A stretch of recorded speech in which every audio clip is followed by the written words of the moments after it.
Hello everyone, my name is Dixon. I'm a Philadelphia-based creative, and all I want to do is make the world a more beautiful place and spread good vibes. You're about to check out this video of this yet to be finished piece. I'm going to go through the basis of creating my painting, laying down all the foundation so that I can build upon that and create a finished piece. That's really all it is, so here we go. I'm starting with a completely dry spray painted canvas, and then I'm taking a mixture of some craft paints and heavy body acrylic paints and a palette knife to create these like streaks across the canvas. I'm really in love with how this looks, and I plan on continue doing it. I'm sure it'll evolve somehow, but for right now, this is how I create my backgrounds. It's a layering effect, so essentially I just pick color and I layer it across the canvas. It's kind of at random, but I kind of, do a lot of stepping back and assessing where my next stroke will be. And essentially I just do it so I'm happy.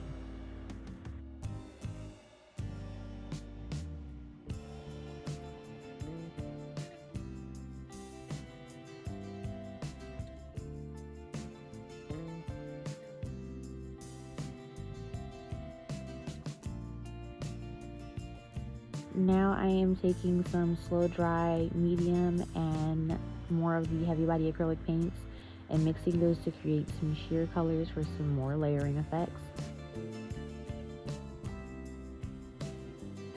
Now I am using a Liquitex paint marker, the acrylic ones. Actually, I don't know if they make any other ones, but this is an acrylic one. This is in the color Burnt Umber, and I'm using this to do a really rough sketch of my subjects. I am doing a man and a woman on this one, so you'll just see me here really loosely. I will adjust it. These are not finalized sketches. They're just an idea for where I should put the paint when I start applying my paint. This part is really essential. I used to just be a paintbrush to canvas type person. However, I feel like this way I can really envision what the entire picture is going to look like. And it helps a lot when it comes to not wasting paint, if that makes sense, because I'm not constantly repainting or screwing up my background by painting something in a space where it doesn't make sense for it to go.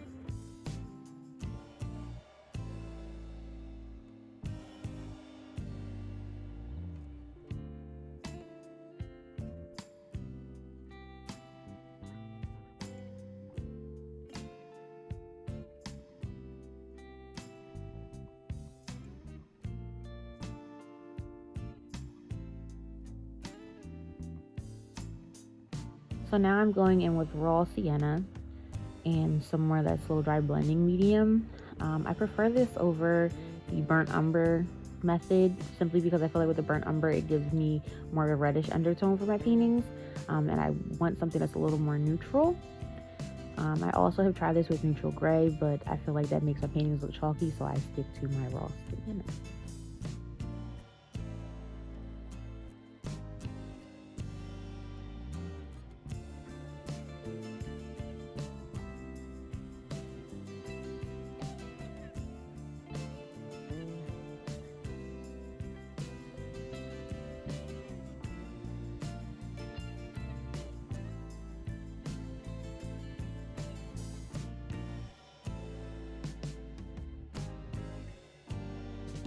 Now I'm going in and blocking out paint.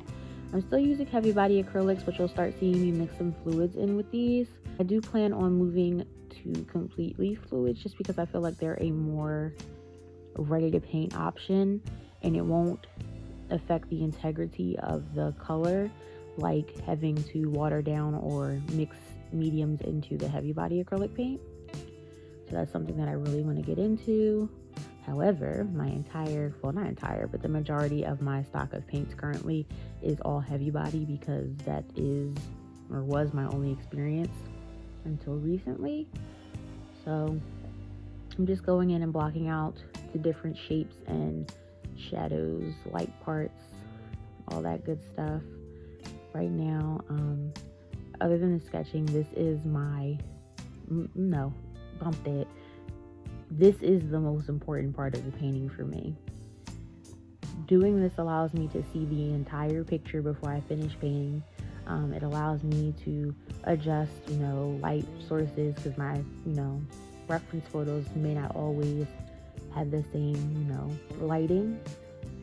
So I use this time to do that. I do cut out a lot of this part in the video, even though, like I said, it is the most important part. However, I am right-handed, and I do tend to cover a lot of what I'm actually doing. It's just not beneficial to the video for me to show you guys my hand moving. Like, what's the point of that? So I did cut it out, but I think you guys kind of get the gist of what I'm doing from just the clip that I was able to include. I'm just putting color in places and helping to give them character.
Okay, so now I'm going back in with that same burnt umber Liquitex paint marker, and I am drawing the hair.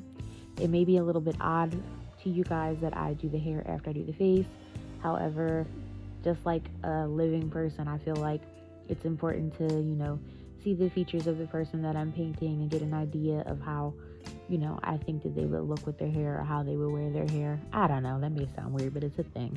So I'm just going in, again, another rough sketch. You'll see me edit this with the paint as I'm painting, but just an idea of what I'm going to get into. I just want to say this is the first time ever using this color Venetian red, and I loved it. I used it throughout both skin tones, and I used it to paint her hair. Had a lot of fun with this color, and I plan on using it a lot in the future.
So I also want to talk about this dark color here. It's called Van Dyke Brown. It is one of the golden open colors.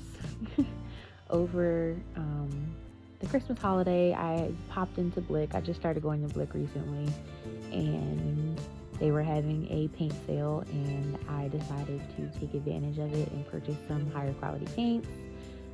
So I went for a lot of golden, and I got a couple of Ultrex. But when it comes to picking colors, I pick colors I like, and one of my things is trying to make my portraits more dynamic, so, you know, introducing more shades and shadows. So typically the only dark brown color I have is burnt umber, so I saw this and I was like, ooh, I need that, I gotta have it. So I grabbed it. I didn't realize at the time that the open paints are slower drying. You guys, this took so long to dry. I think I did this around 9 o'clock at night, and next morning it was still wet. Like, it was crazy. I was so upset. I already don't like waiting for paint to dry, and because of the age of my house, I can't have all of my studio lights on and a blow dryer, or I'll blow a fuse with quickness, so I can't even use the blow dryer at this point in my life. I also would like to say I have never, in my opinion, successfully painted locks before. I've only painted them a couple of times, and one time I wasn't even going for like actual locks. I was going for the full lock look. I'm really hoping that not only will these come out well, but the blonde locks will come out well. So wish me luck. And then I'm just taking a little bit of my, I think this is unbleached titanium, and going in for the eyes. I just now stopped using like actual white for my eyes, and I really like the way this looks better.